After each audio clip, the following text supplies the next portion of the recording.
Yeah, it's really unbelievable. We know a lot of people in this neighborhood, but I didn't happen to know them.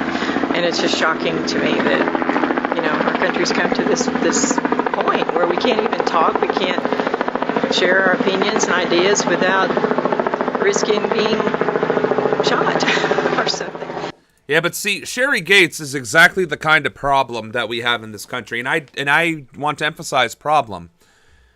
Everybody who says we're getting to a point where you can't even express your opinions or thoughts without getting shot typically has conservative opinions because, quite frankly, the only people who have ever gotten shot for espousing universal healthcare, education, equality, and the liberation of the working class have been shot by the government. Right-wing extremists typically don't go after left-wing activists. They usually don't go after protesters, and when they do, it's belligerently obvious that it is a right-winger going after a left-winger protester, and it's usually corroborated with police support. So, let's be very clear on that. The only ones who are engaging in violence are the conservatives. And although there is some examples of left-wing violence, the overwhelming majority, it was over 97%, was always right-wing. Political violence is 97% right-wing. And conducted by men on top of that. So, to even remotely suggest that these incidents would be de facto left-wing is insane. This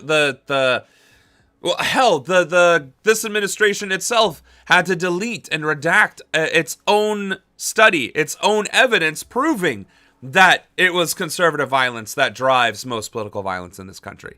So, this terrorist regime itself had to hide the fact that it is their followers, their supporters, that are the ones most likely to be guilty of committing such a crime of violence. So, let's just, get all that shit out of the way, right?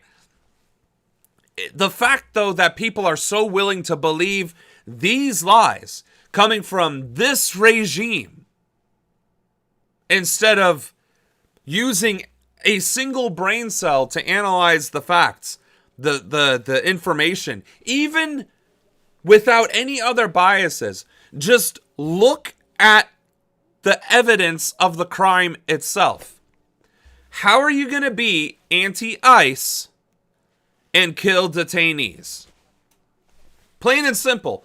How are you going to be anti-ICE to the point where you wrote it on a fucking bullet and then kill detainees? Presumably, if you hated ICE agents, it is because you felt empathy and sympathy for the suffering and cruel treatment of the detained. You wouldn't murder the detained for any reason whatsoever.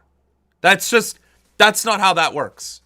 So this act itself would scream something is not adding up from the message that is being told.